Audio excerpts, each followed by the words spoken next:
Salmo 118.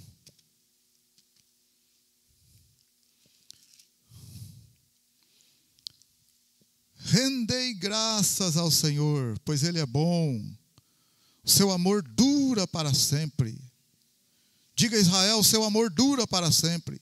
Diga a casa de Arão, o seu amor dura para sempre. Digam os que temem ao Senhor, o seu amor dura para sempre.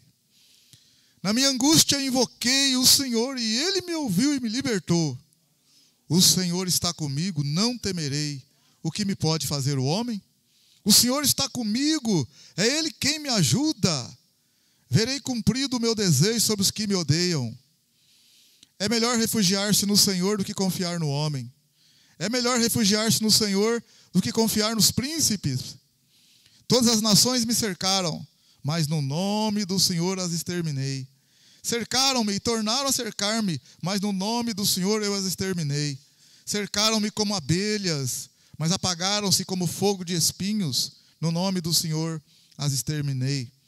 Com força me impeliste para me fazeres cair, mas o Senhor me ajudou.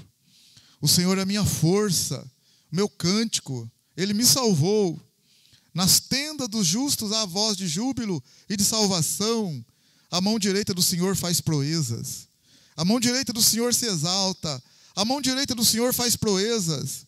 Não morrerei, mas viverei e contarei as obras do Senhor.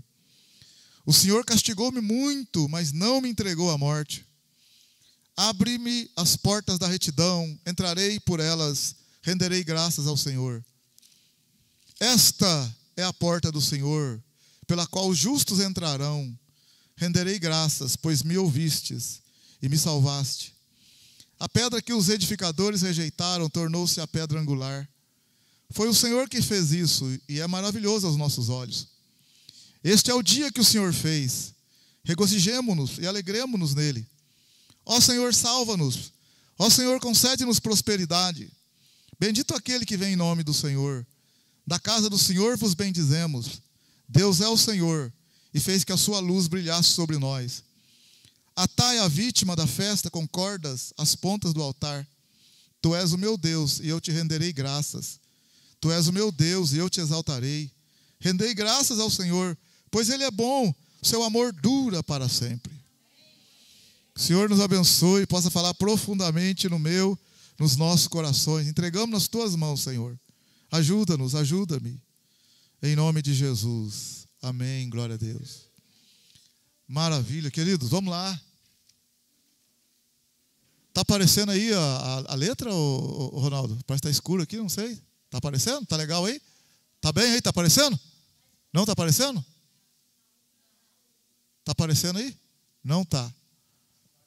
Então tem que acender então aqui. Hã? Mas vocês estão enxergando aí, gente? O pessoal não está enxergando aqui.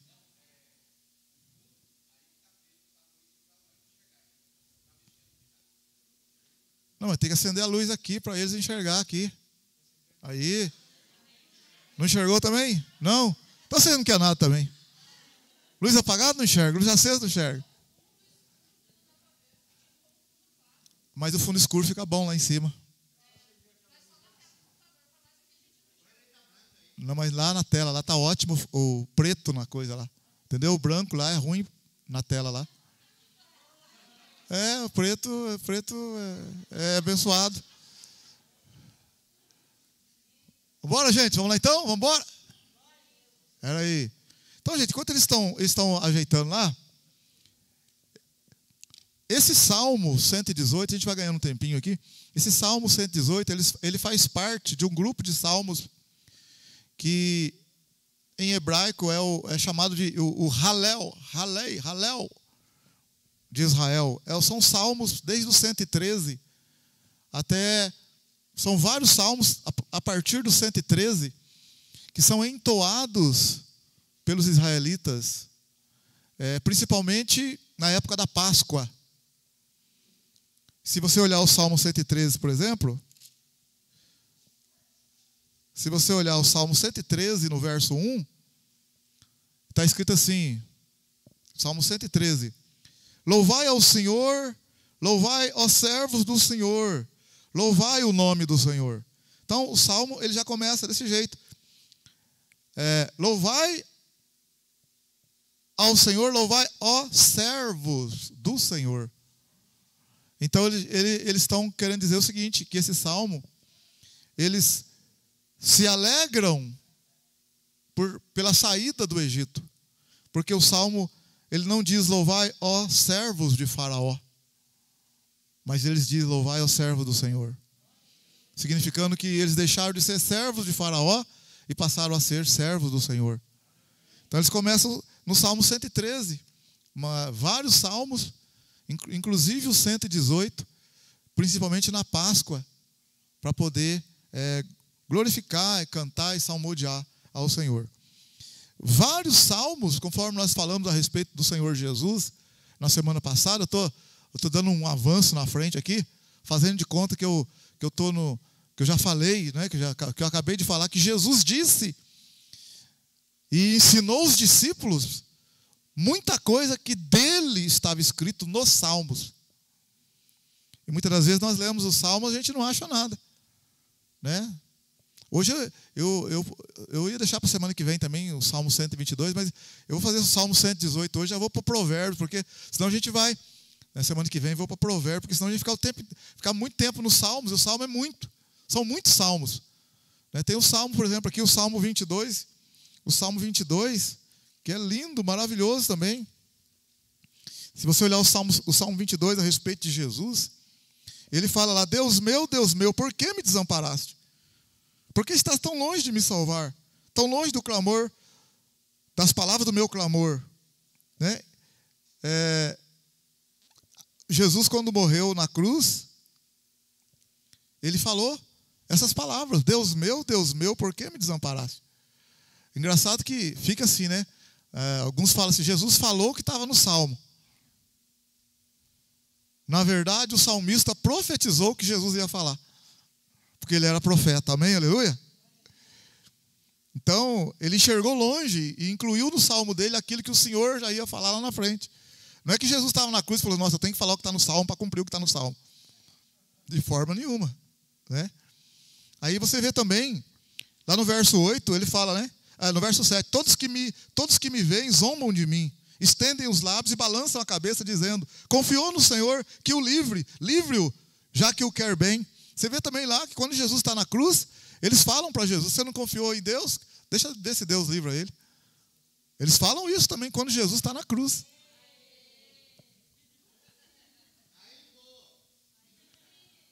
Não liga não, gente, o pai tem mais de 60 anos, né? Então, o Salmo 22 é um salmo messiânico, amém? Aleluia? Tá, a gente podia, né, ficar uma aula inteira aqui nesse salmo, mas vamos continuar no 118. Por quê? Porque o Salmo 118 tem coisa ali que nós precisamos entender algumas coisas, que às vezes a gente lê, não entende. Um ou outro entende, mas a maioria tem um ponto ali que a gente escuta falar daqui, escuta falar dali, lê no Novo Testamento, mas a gente não entende por que Jesus está falando, ou por que Pedro falou aquilo. Então é por isso que, não que o 22 não seja importante, todos são importantes.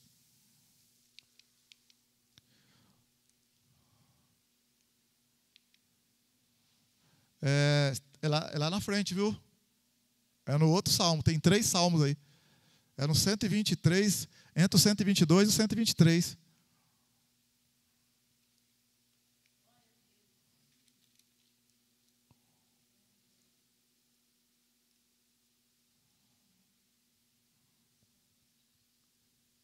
Ou mais para frente, é o último que tem deles aí. Tá certo? Aí, Gente, vamos glorificar a Deus pela vida do Creito, amém? Aleluia? Ajuda, Pai. Salmo 118, a rejeição de Cristo. Olha que coisa.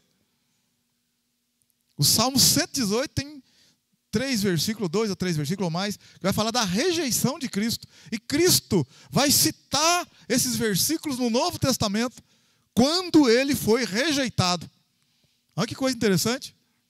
Quando Jesus foi rejeitado, lá vou mostrar para vocês daqui a pouco, ele cita o Salmo 118. E o Salmo 118, então, quando a gente está lendo, a gente não vai perceber. Só vai perceber agora que ele fala da rejeição de Cristo. Este salmo é o último grupo do Salmo 113 e 118, sendo conhecido pelo nome de Halel, significa aleluia. É muito apropriado em relação à Páscoa, nós já falamos. O Salmo 118 claramente prediz a rejeição de Cristo. A pedra que os edificadores rejeitaram tornou-se a cabeça da esquina, da parte do Senhor fez isso, maravilhoso é aos nossos olhos. Olha o Salmo 118. Salmo 118, no verso 22.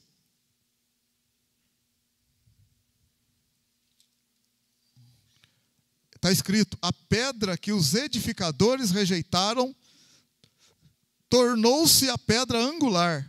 Foi o Senhor que fez isso e é maravilhoso aos nossos olhos.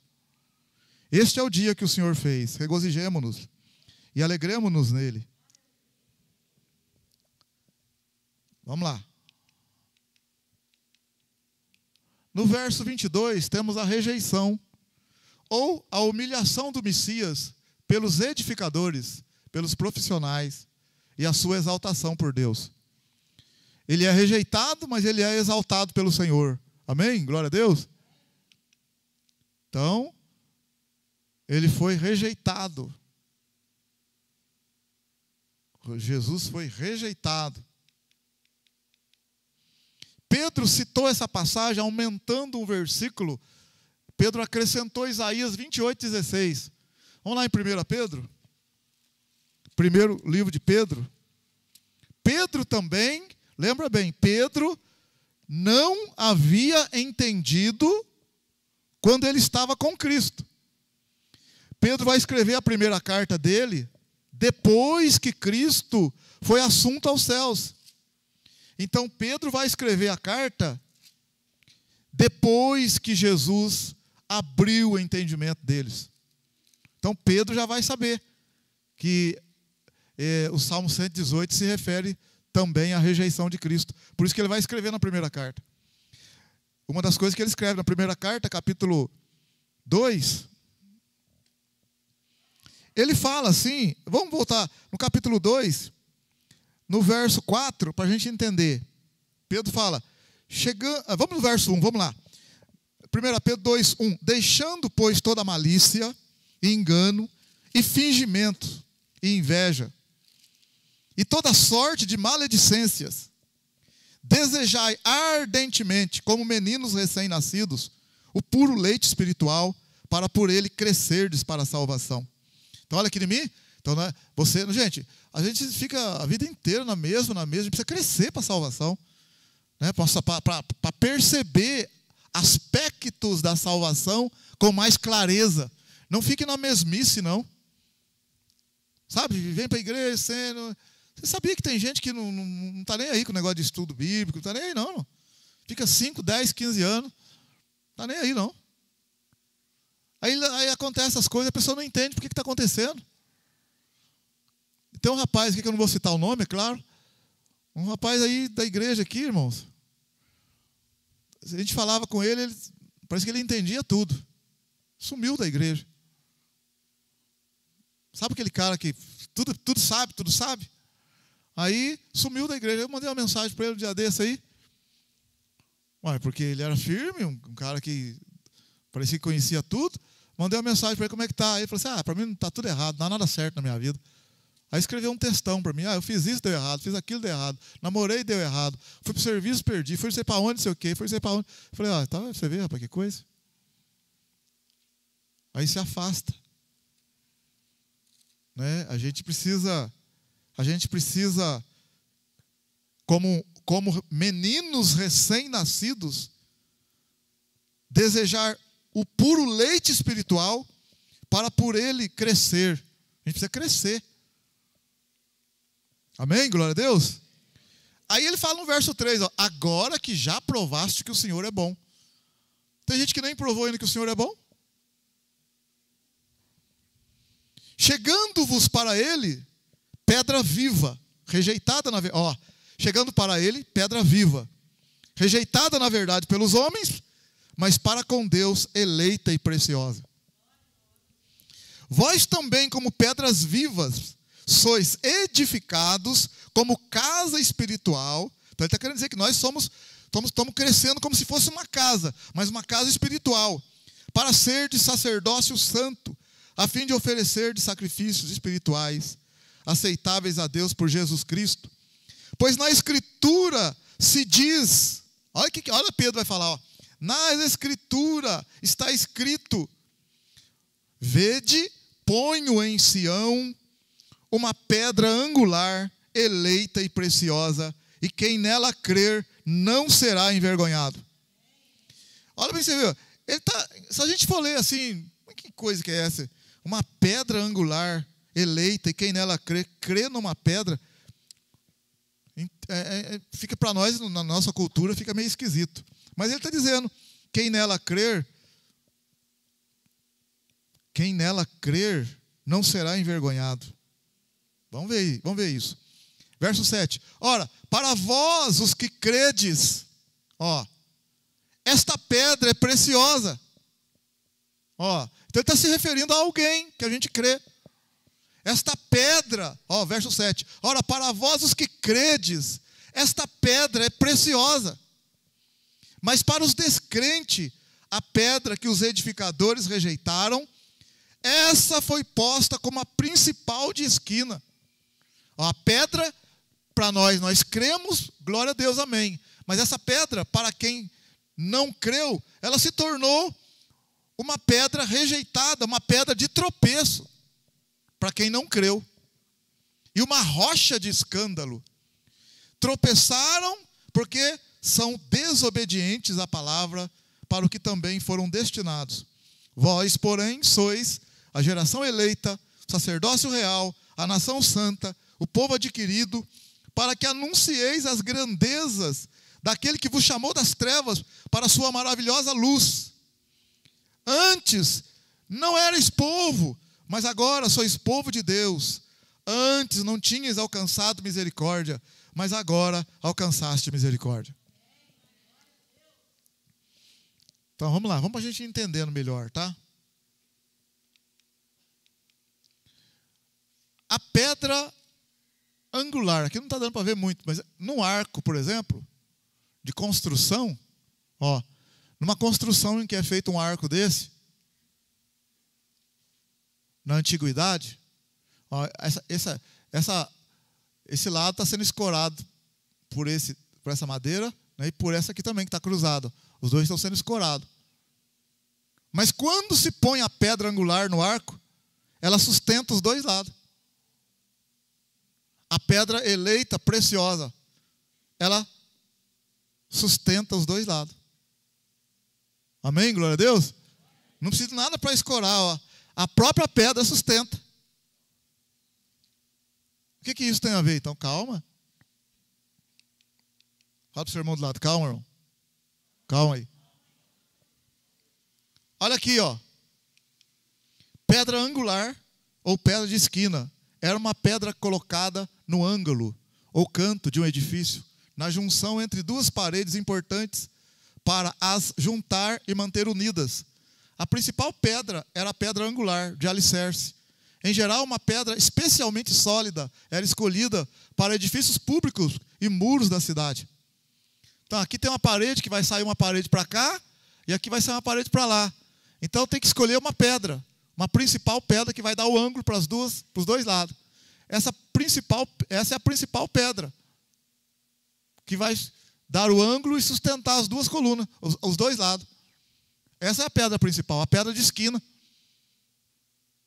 que era colocada nas construções, na maioria das construções antigas. Assim como tem lá que eu mostrei para vocês no ângulo, né, no arco lá, tinha a pedra principal, aqui também tem uma pedra principal.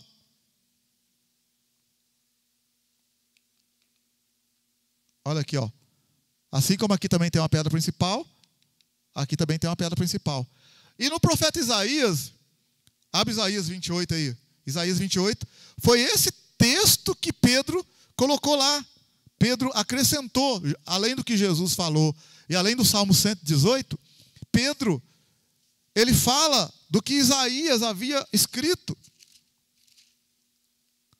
O que o Senhor havia dito para o profeta Isaías. Em Isaías 28,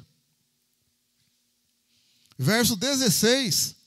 Isaías 28, verso 16, está escrito assim: portanto, assim diz o Senhor Deus: vede, assentei em Sião uma pedra já provada, pedra preciosa de esquina, que está bem firme e fundada. Aquele que crer não será confundido.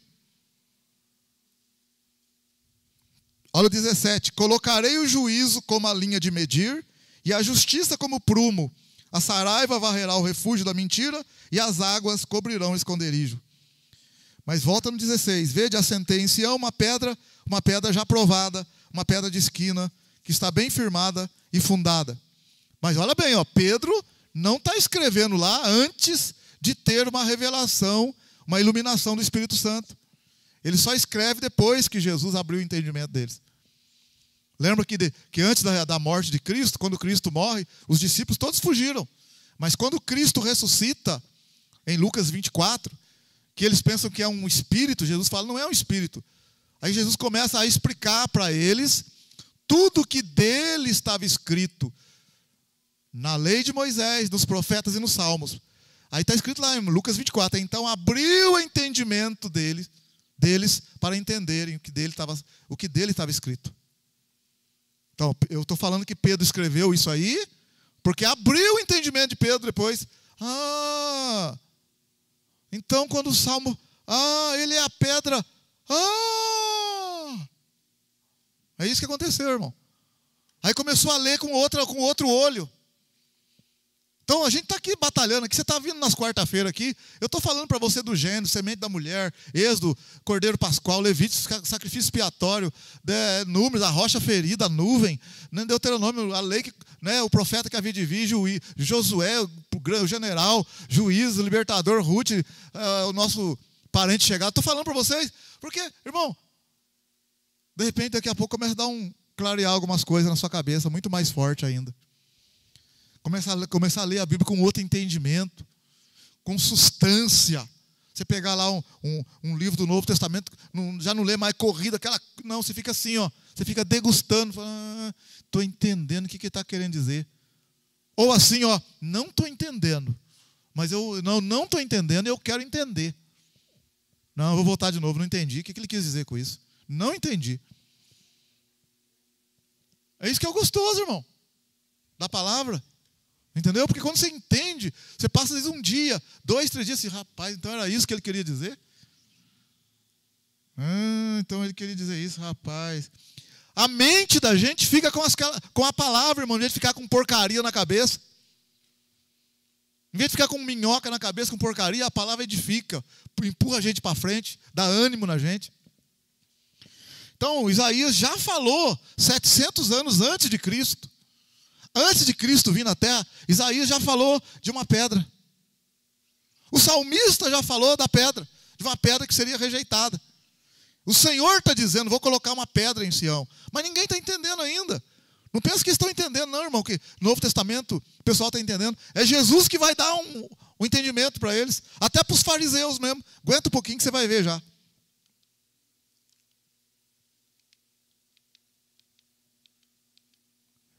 A cabeça da esquina. A esquina é o sítio onde 2 paredes se encontram e há muitos grupos de 2 nesse edifício. Onde está a pedra de esquina, a pedra principal, tem grupo de... É um grupo, tem uma parede aqui, outra parede aqui. Então ele está falando assim, olha agora, há judeus e gentios. Há macho e fêmea. Há escravo e livre, mas todos um em Cristo Jesus. Olha bem onde que a revelação vai dar agora. Ele não vai ficar na construção, o que tem a ver? Não. A Bíblia ela usa figura de linguagem. Ela usa figura de linguagem. Assim como tinha uma pedra principal que unia 2 paredes, ele está querendo dizer que uma pedra principal vai unir 2 grupos. macho e fêmea. Ah, porque a mulher era muito desprezada. A mulher praticamente não era ninguém. Chegaram alguns judeus a dizerem que a mulher não tinha nem alma. Se bem que alguns aí, sei não. Perdoa, Pai. Ajuda nós. Judeus e gentios, era um absurdo. É isso que vai bater na tecla, irmão. Ó, o judeu imaginar que ele vai ficar unido com o gentio, de jeito nenhum. De jeito nenhum. E o Senhor está falando, eu vou colocar uma pedra angular, preciosa e eleita. Quem crê não vai ser confundido. Mas quem não crê, ela vai servir de tropeço. E essa pedra vai unir dois lados. Vai unir macho e fêmea, vai unir judeus e gentios, vai unir o escravo com o patrão. Onde se viu o escravo sentar junto com o patrão? Um dos absurdos que teve no Império Romano, em que uma das coisas que fez o Império Romano e muitos perseguirem os cristãos foi isso. Onde já se viu aquele escravo está agora na frente ensinando aquele que é livre. Então eles descobriram que nas reuniões da igreja tinha lá um escravo que cumprimentava um homem que era livre, o homem que era do Senado, o homem que era sacerdote. Às vezes o escravo estava numa posição dentro da igreja maior do que eles. Então isso era um absurdo no Império Romano. Mas é que em Cristo Jesus todos somos um. Não há macho, não há fêmea, não há escravo nem livre, não há judeu, não há gentio. Então isso é escândalo.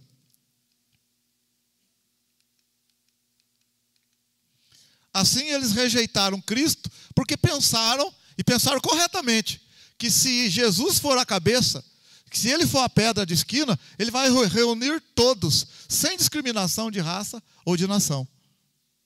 Eles pensaram certo.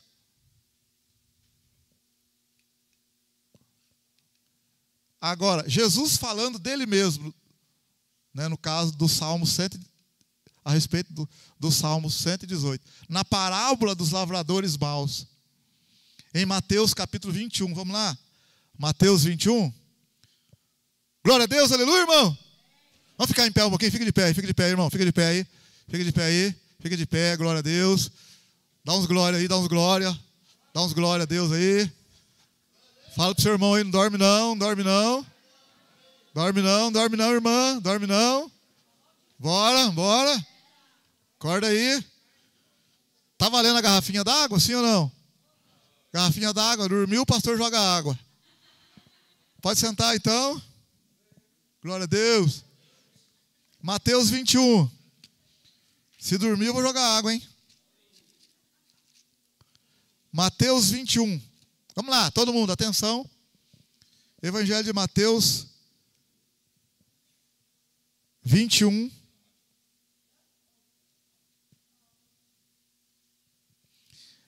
Eu vou pular um texto, mas é importante a gente ler aqui, antes de ler a parábola, no verso 23.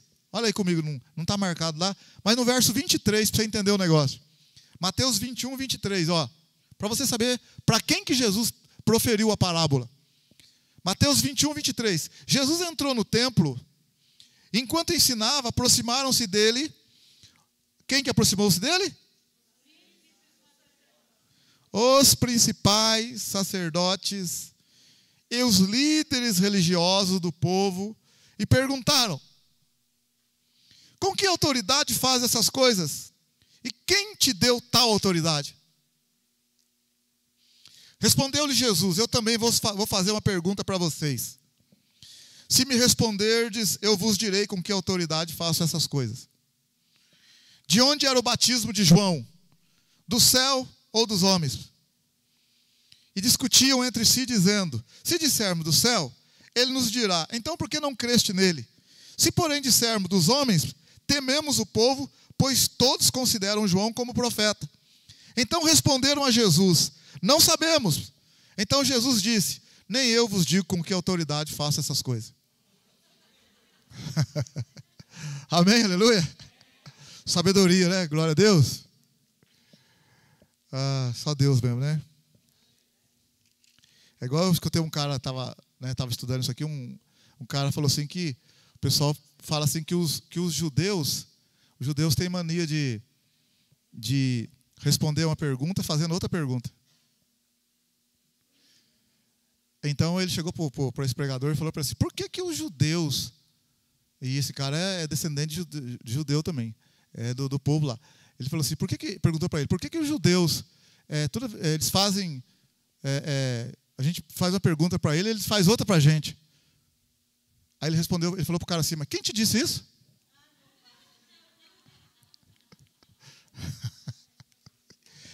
Meu pai.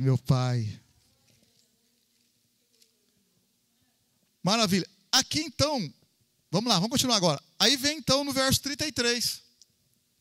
Ouvi outra parábola. Havia um proprietário que plantou uma vinha, colocou ao seu redor um muro, construiu nela um lagar e uma torre, arrendou-a a uns lavradores e ausentou-se do país. Chegado o tempo da colheita, enviou seus servos aos lavradores para receber os seus frutos. Os lavradores, agarrando os servos, feriram a um, mataram a outro e apedrejaram a outro. Então enviou outros servos em maior número do que os primeiros, e eles lhes fizeram o mesmo. Por último, enviou-lhe seu filho, dizendo, respeitarão a meu filho. Os lavradores, porém, vendo o filho, disseram entre si, este é o herdeiro, vinde, vamos matá-lo e nos apoderar da sua herança. Assim agarraram-no, arrastaram-no para fora da vinha e o mataram. Portanto, quando vier o dono da vinha, que fará aqueles lavradores? Jesus fez a pergunta.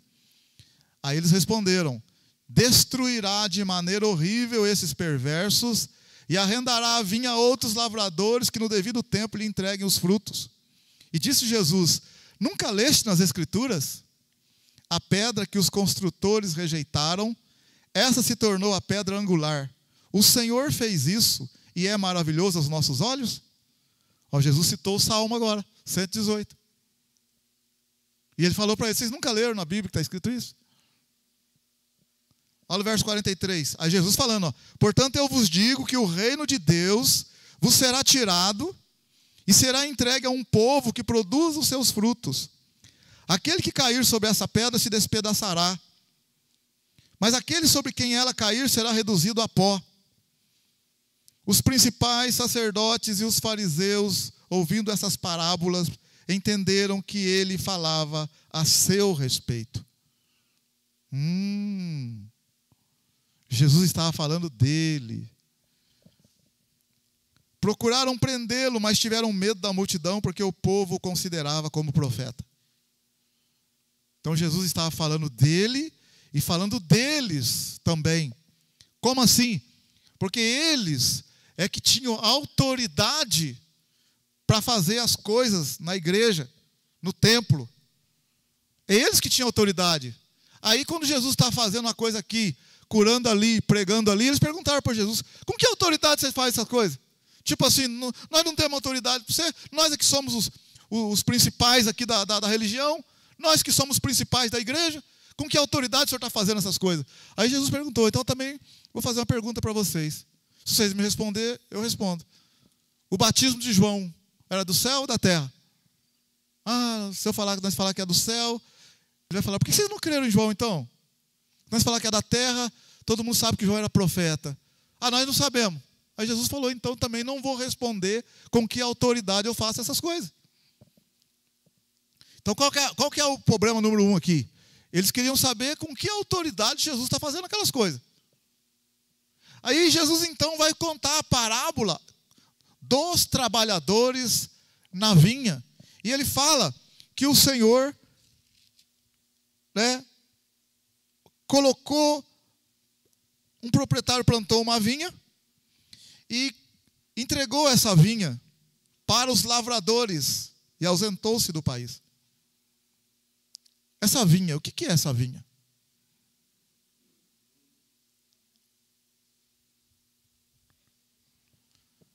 Colocou ao seu redor um muro, construiu nela um lagar e uma torre, arrendou a uns lavradores e ausentou-se do país. Ele vai procurar na vinha né, ele vai procurar que a vinha dê fruto. Os lavradores estão judiando da vinha. Aqueles que dizem que têm autoridade estão judiando da vinha.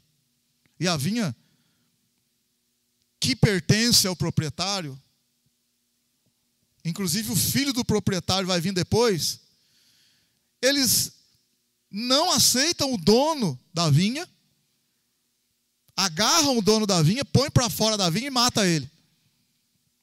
Aí, quando vier o dono da vinha, o que fará aqueles lavradores? Aí, então, aqueles lavradores eram os responsáveis pela vinha. A vinha é Israel. Israel, Deus começou o plano de salvação por meio de Israel, e os que tinham autoridade em Israel perverteram, ajudaram o povo de Israel e não tiveram autoridade para poder fazer com que eles saíssem do caminho errado. Como que eu sei que a vinha é Israel? Por vários textos na Bíblia, vou mostrar um só para vocês. Isaías capítulo 5.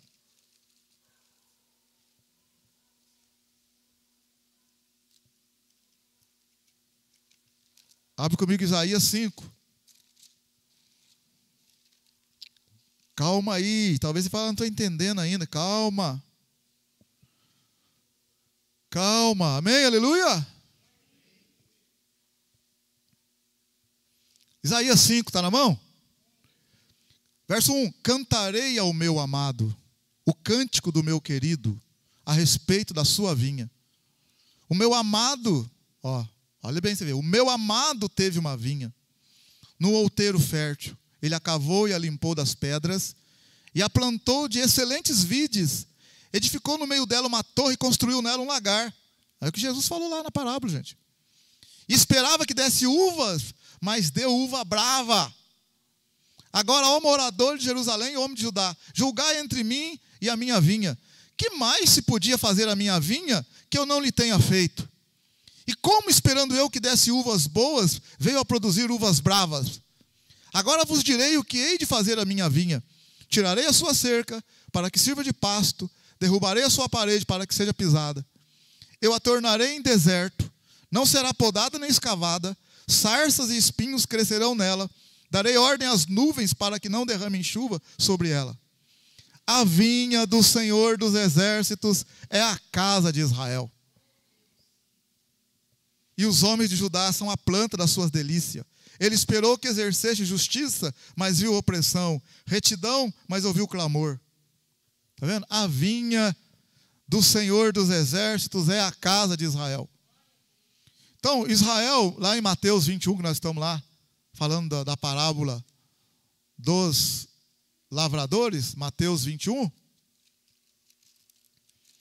o Senhor está dizendo que Israel, o Senhor entregou uma incumbência para o povo de Israel. Israel não deu o fruto desejado. E o culpado disso também foram os que tinham autoridade. Os que tinham autoridade em Israel. Aí, o Senhor está dizendo que Ele mandou os servos, para ver se dava fruto. Quem são esses servos? Os profetas, irmão. Que ia para profetizar e falar com o povo, para eles mudar de vida, para acertar, para dar fruto de justiça, para dar fruto que glorificasse o nome do Senhor. Mas os lavradores agarraram os servos, feriram a um, mataram o outro, apedrejaram a outro. Enviou outros servos em maior número do que os primeiros, e eles fizeram o mesmo. Profetas, durante muito tempo sendo enviados para Israel, e profetas sendo mortos, apedrejados, cerrados no meio, encarcerados, mortos. Aí, por fim, mandou o filho. O filho de Israel. Jesus, filho de Israel. Ele veio para o que era seu, e os seus não o receberam. Olha aí, Jesus veio para Israel, em primeiro lugar, mas os seus não o receberam. O que eles fizeram com Jesus? Arrastaram ele para fora da vinha, tiraram ele fora das portas de Jerusalém e mataram ele fora de Jerusalém. Portanto, aí Jesus fez essa pergunta para os saduceus ali, os líderes religiosos. E Jesus perguntou, quando vier o dono da vinha, o que ele vai fazer com esse povo? E eles mesmos responderam, de maneira horrível, ele vai destruir esses perversos e vai arrendar a vinha a outros lavadores que no devido tempo deem os seus frutos. O que o Senhor fez? Tirou a autoridade deles, tirou a incumbência que estava por um momento para Israel e constituiu a igreja. Formou a igreja. Eu não vou dizer para você que ele tirou a autoridade de Israel e rejeitou Israel, porque o Senhor não rejeitou Israel. Mas como disciplina, por um momento ele tirou a autoridade que eles tinham. E o próprio Senhor assume a autoridade como filho, porque ele ressuscita. Amém, aleluia? Eles mataram o dono da vinha, o herdeiro, mas o herdeiro ressuscitou. Aí então Jesus disse, né? Vocês nunca leram na Escritura que a pedra que os construtores rejeitaram, essa se tornou a pedra angular? O Senhor fez isso e é maravilhoso aos nossos olhos. Aí então, verso 43, portanto eu vos digo que o reino de Deus vos será tirado e será entregue a um povo que produza os seus frutos.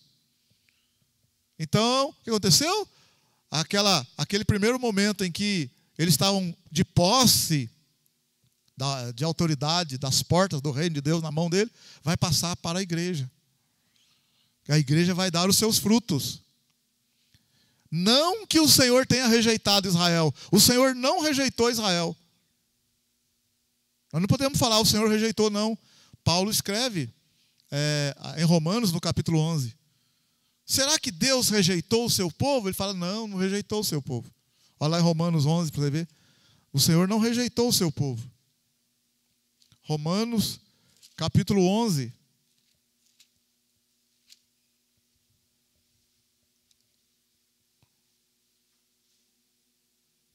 Romanos 11, verso 25. Romanos 11, verso 25. Olha o que está escrito. Não quero, irmãos, que ignoreis esse segredo, para que não se tornem presunçosos, que o endurecimento veio em parte a Israel, até que a plenitude dos gentios haja entrado. Amém? Glória a Deus? Está vendo? O endurecimento veio até que a plenitude dos gentios haja entrado. Depois que entrar os gentios, que completar, né, fechar o tempo dos gentios, aí o 26, e assim todo Israel será salvo. Como está escrito, de Sião, aí Jesus vem, segunda vinda de Cristo, depois da segunda vinda de Cristo, depois da tribulação, depois que os gentios entrarem, porque durante a tribulação o Senhor vai estar tratando não só com Israel, mas com o mundo inteiro. E a igreja já foi arrebatada antes, o anticristo apareceu, tem os 7 anos de tribulação, Israel vai passar por um momento muito difícil durante esses 7 anos. Deus estará trabalhando, tratando de Israel, não só de Israel, mas com todo o mundo. E quando as nações se reunirem para cercar Israel, o Senhor então vem em glória. Quer dizer, a plenitude dos gentios entrou e o Senhor então vai cumprir o que está no verso 26. E assim todo Israel será salvo, como está escrito, de Sião virá o libertador e desviará de Jacó as impiedades. Amém? Glória a Deus?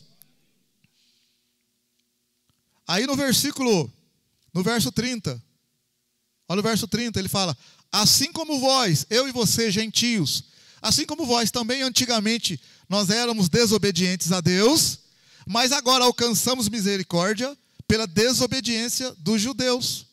Assim também estes judeus agora são desobedientes para igualmente alcançarem misericórdia pela misericórdia a nós demonstrada. Deus, então, colocou todos debaixo da desobediência, a fim de, para com todos, usar de misericórdia. Então, nós fomos desobedientes e eles eram obedientes.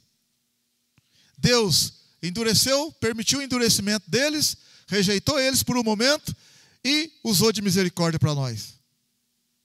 E no momento eles estão endurecidos e apartados, afastados. Mas Deus, como usou de misericórdia com a gente, também vai usar de misericórdia com eles. para fechar tudo debaixo da misericórdia de Deus. Amém? Aleluia? Para não ter, não. Negativo. Se a gente olhar no verso, por exemplo, se a gente olhar no verso 11. Verso 11. Eles tropeçaram na pedra. A pedra é Cristo. Olha no verso 11, Romanos 11, 11. Digo, pois, Romanos 11, 11. Digo, pois, tropeçaram para que caíssem? De modo nenhum. Mas pela sua queda veio a salvação aos gentios para provocar ciúme deles.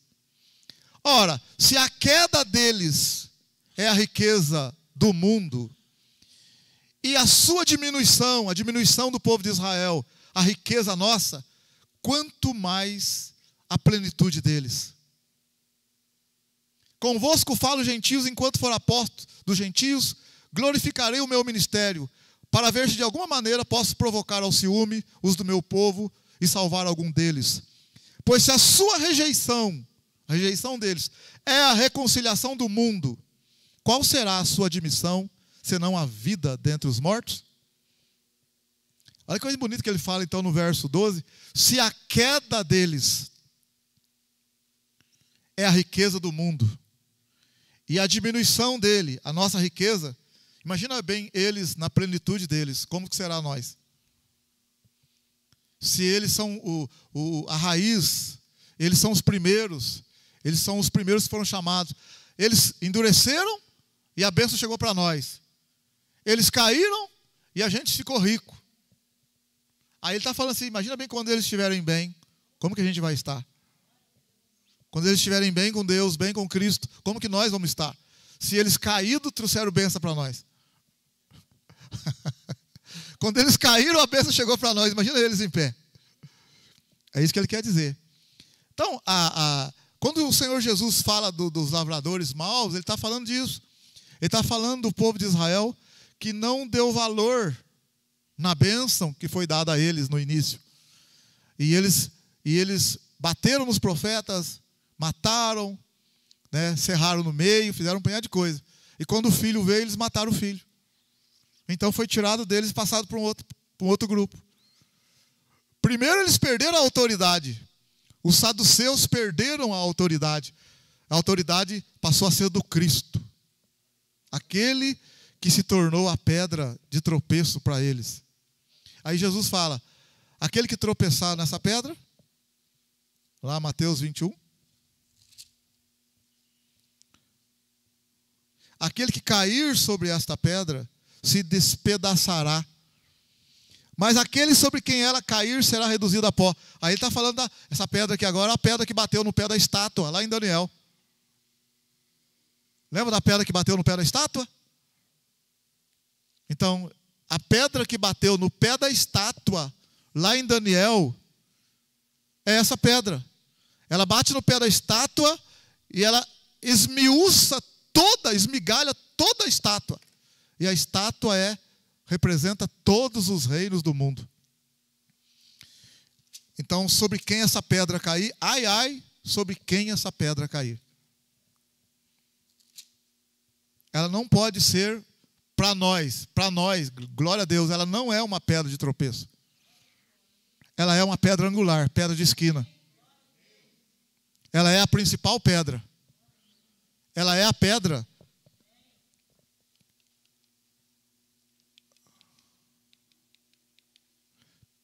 Não, ela é, né, ela é a pedra, conforme o Senhor diz em Efésios 2, 11. Para nós, ele é essa pedra que está em Efésios, capítulo 2 de Efésios.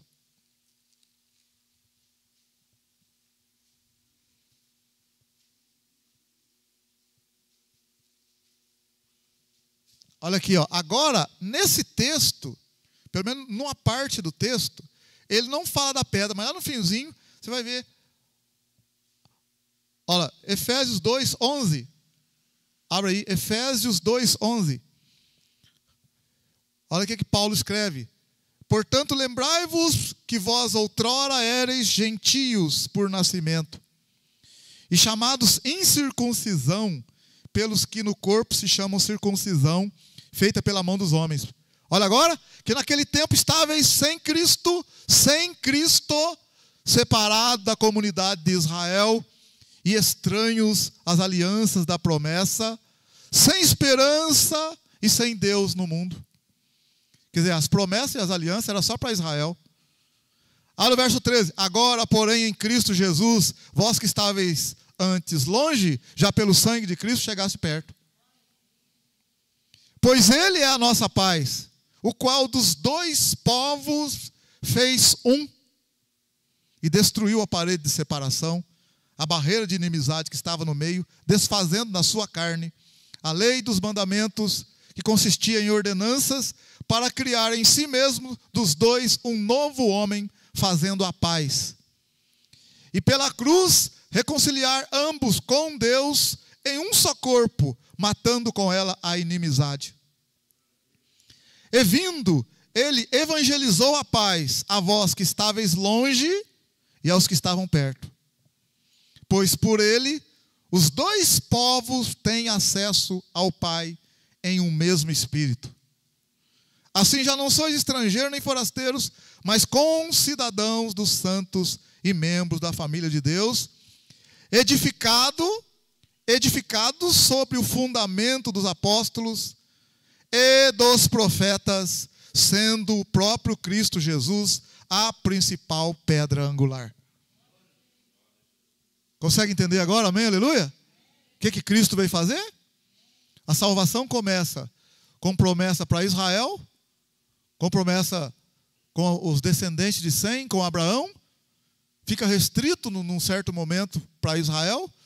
Tanto é que quando Pedro se converte, Pedro vai pregar o evangelho, ele não quer pregar o evangelho para gentio. Lá na casa de Cornélio, para Pedro ir na casa de Cornélio, o próprio Pedro fala, depois de convertido, depois da ressurreição, em Atos capítulo 10, é preciso Deus dar uma visão para Pedro, para que ele entre na casa de um homem gentio. Porque mesmo depois da ressurreição, por isso que eu falei para vocês, Pedro não tinha ainda de imediato uma revelação de tudo. Lá depois do capítulo 10, é que ele começa a ter uma revelação de que os gentios também fazem parte da igreja, fazem parte do corpo de Cristo. Então, por isso que eu falo que às vezes nós temos que bater na tecla e ter paciência, porque Jesus, depois da ressurreição, abriu o entendimento dos discípulos, eles entenderam, mas não entendeu tudo ainda. Durante o tempo deles, mesmo depois da ressurreição, depois que Cristo foi assunto ao céu, lá no capítulo 10 de Atos é que Pedro precisa de uma revelação para ele entender. Tanto é que ele vai na casa de Cornélio, ele chega na casa de Cornélio, ele fala para Cornélio, olha, você bem sabe que não é lícito a um judeu entrar na casa de gentio, mas Deus mostrou para mim, para não considerar impuro aquele que ele purificou. Aí você vai ver no livro de Atos, no capítulo 15, aquela reunião lá para discutir se os gentios que se converteram devem guardar a lei de Moisés ou não. Aí vem aquela questão lá da circuncisão, da lei de Moisés. Aí eles chegam num acordo e falam, não precisa guardar a lei de Moisés.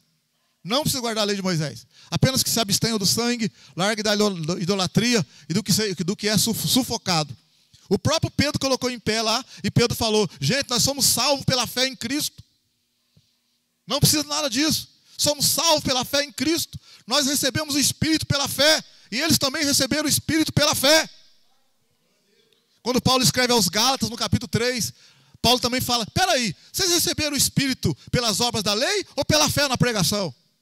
Porque os Gálatas também foram gente lá, judaizantes, gente que converteu ao cristianismo, mas estava carregando ainda aquele negócio de guardar a lei de Moisés e queria que todo mundo guardasse. E chegou na Galácia, queria que os irmãos, os Gálatas, guardassem a lei de Moisés também. Por isso que Paulo escreveu a carta aos Gálatas. Não precisa guardar a lei de Moisés. Não é isso que acontece hoje no nosso dia? Muita gente querendo assim, mas você está lá na igreja lá, mas lá vocês podem fazer isso? Lá vocês podem fazer aquilo? Lá como que é lá? Querendo colocar um peso, ou querendo falar que a igreja é de porta aberta, porta larga, e que não tem, como é que diz? Não tem doutrina nenhuma. Sabe quando a coisa é tão abençoada que você nem acredita na benção? Aí o cara quer pôr um peso. Não, o ser humano tem mania, ele quer fazer alguma coisa para ele se sentir bem. Não, eu tenho que. Não, para ser salvo, temos que ter fé no Cristo ressurreto. Agora, para eu provar que eu estou salvo, então eu trabalho para esse Cristo com gratidão no meu coração. Aí é diferente. Então eu não estou fazendo a obra, fazendo visita e orando para ser salvo. Não, estou fazendo isso com gratidão no meu coração por tudo que Ele fez por mim. É por isso que tem muita gente que fala, será que Tiago e Paulo estão se contradizendo? Porque Paulo diz que a salvação é pela fé. E Tiago diz que a fé sem obras é morta. É preciso ter obras também. Está escrito em Tiago 2. Você diz que tem fé, mas cadê as suas obras? Mostra a tua fé sem obras, que eu mostro a minha fé pelas obras minhas. Aí alguém fala, não, peraí, então está em contradição. Será? Será? Na verdade, Paulo está dizendo assim, Paulo diz assim, a salvação diante de Deus é pela fé no Cristo. Mas para os homens saberem que você foi salvo, Tiago está dizendo, é preciso obras. Senão os homens não acreditam. Como é que você vai viver aqui uma vida toda atrapalhada, de mentira, de falsidade, de podridão, e fala que está salvo? O cara fala, que isso? Se esse aí está salvo, então o capeta está salvo também. Então é por isso que as suas obras, Tiago está dizendo, as suas obras demonstram e testificam e provam que você tem fé. Conseguiu entender? Nem os dois não estão batendo um com o outro, não, contra o outro, não. Porque tem gente que fala assim, eu creio em Jesus, que eu sou cristão, que eu sou isso, aquilo. Você vai ver a vida do cara, a vida é uma desgraça. É por isso que a turma não vem para a igreja. O cara fala assim, mas esse cara, a Bíblia não anda com a Bíblia para baixo, para cima, a vida dele. Não pode. Não, está errado. É onde está o erro. A obra dele não condiz com aquilo que ele fala. É o que Jesus falou para os fariseus. Em Mateus capítulo 23, Jesus falou para os discípulos assim, a respeito dos fariseus. Olha o que Jesus falou para os discípulos. Mateus 23, olha para você ver. Mateus 23. Olha o que Jesus falou para os discípulos, para aqueles que estavam ouvindo ele, a respeito dos fariseus.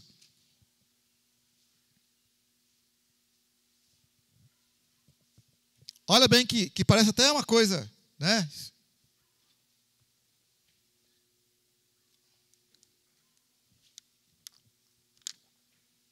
Mateus 23, verso 1. Então Jesus falou às multidões e aos discípulos: os mestres da lei e fariseus estão assentados na cadeira de Moisés. Quer dizer, querendo ensinar, ser mestre, né? Olha o verso 3. Jesus falando: obedecei, portanto, a tudo que vos disserem, mas não façais o que eles fazem, pois não fazem o que dizem. Ai, ai, ai, ai, ai. Olha o que Jesus falou. O que eles falam é nota 10. O que eles fazem não presta. É isso que Tiago está dizendo. Você só fala, mas o que você faz está tudo errado. Aí o povo olha e fala, não. Aí Jesus falou, é verdade.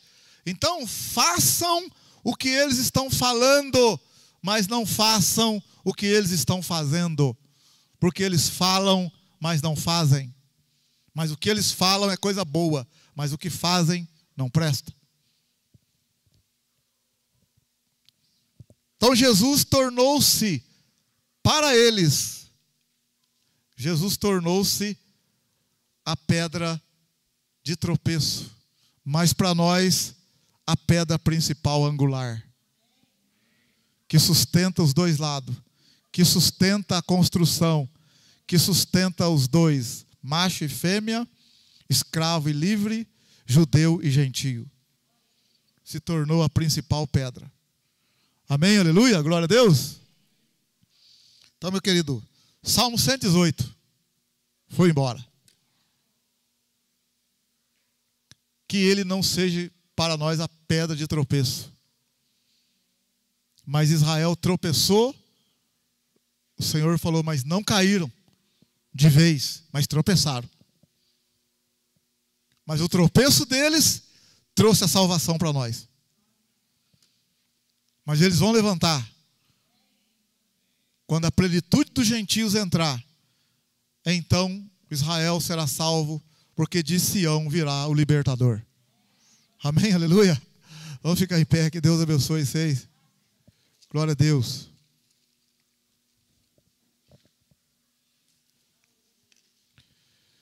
Nós possamos confiar no Senhor. Tentaram tirar o Senhor da vinha, tentaram de tudo, mas o Senhor ressuscitou.